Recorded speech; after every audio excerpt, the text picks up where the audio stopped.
శ్రీమాత్రే నమః. శ్రీ లలితా సహస్రనామ పారాయణలో 22వ శ్లోకానికి అర్థం తెలుసుకుందాం.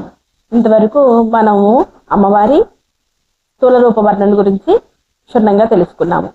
ఇది అమ్మవారి అడ్రస్ గురించి, అంటే అమ్మ ఎక్కడ ఉంటుంది అని తెలుసుకుంటాం ఈ శ్లోకంలో. దీని తర్వాత ఒక్కొక్కటిగా అమ్మవారి ల్యాండ్ మార్క్స్ అవి మనం ముందు శ్లోకాల్లో తెలుసుకుంటాము. ఇప్పుడు ఈ 22వ శ్లోకానికి వచ్చేద్దాము. సుమేరు శృంగ మధ్యస్థ. సుమేరు అంటే మేరు పర్వతం, శృంగ అంటే పర్వత శిఖరం, మధ్యస్థ అంటే నడుమ. అంటే మేరు పర్వతాల యొక్క శిఖరాల నడుమ శ్రీమన్నగర నాయిక, శ్రీమన్నగరము అనేటటువంటి నగరానికి అమ్మ నాయికగా, అధిపతిగా ఉంది. ఏ విధంగా ఉంది అంటే చింతామణి గృహాంతస్థ.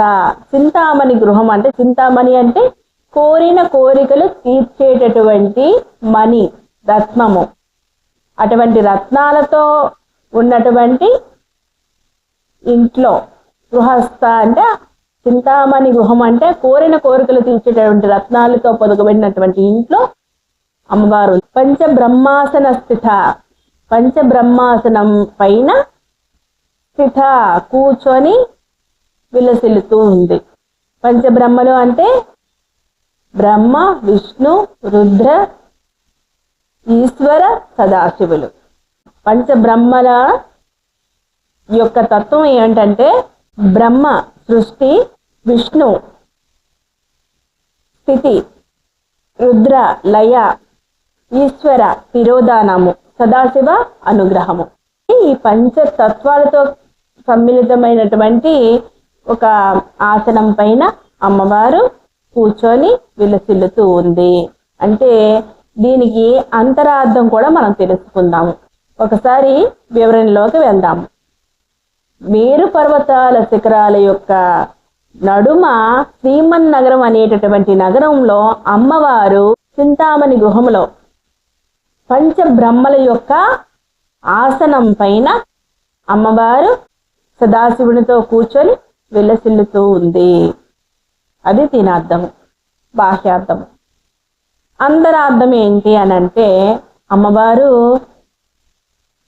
అంటే ఇంకా బాగా అమ్మవారి ఉపాసనలోకి వెళ్తే, ఇంతవరకు అమ్మవారి బాహ్య స్థూల రూప వర్ణాన్ని మనము మిగతా 21 శ్లోకాల్లో తెలుసుకున్నాం. ఇక్కడ ఇంకా ముందుకు వెళ్తూ ఉంటే శ్రీ విద్య యొక్క రహస్యాలన్నీ కూడా ఈ శ్లోకాల్లో చెప్పబడుతూ ఉంటాయి. ఒక్కొక్క శ్లోకంలో అమ్మవారి తత్వం గురించి, శ్రీ విద్య గురించి, అన్నీ మనలో ఉన్నటువంటి షట్చక్రాల గురించి, మన పుట్టుక గురించి, మన జన్మరహస్యం గురించి అన్నీ చెప్పబడుతూ ఉంటాయి. ఒక్కొక్క శ్లోకానికి ఇంకా ముందుకు వెళ్తూ ఉంటే, దిగుతూ ఉంటే కదండి లోతు తెలుస్తుంది. అలాగే ముందుకు వెళ్తూ ఉంటే శ్రీ విద్య యొక్క రహస్యాలన్నీ మనకి నిబిడీకృతమైనటువంటి నిధులు, భాండాగారాలు అన్నీ ఒక్కొక్కటి ఓపెన్ అవుతూ ఉంటాయి. అయితే నాకు తెలిసినంత వరకు నా గురువుల యందు తెలుసుకున్నవి, నాకు వచ్చినవి నేను మీ ముందు ఉంచుతున్నాను.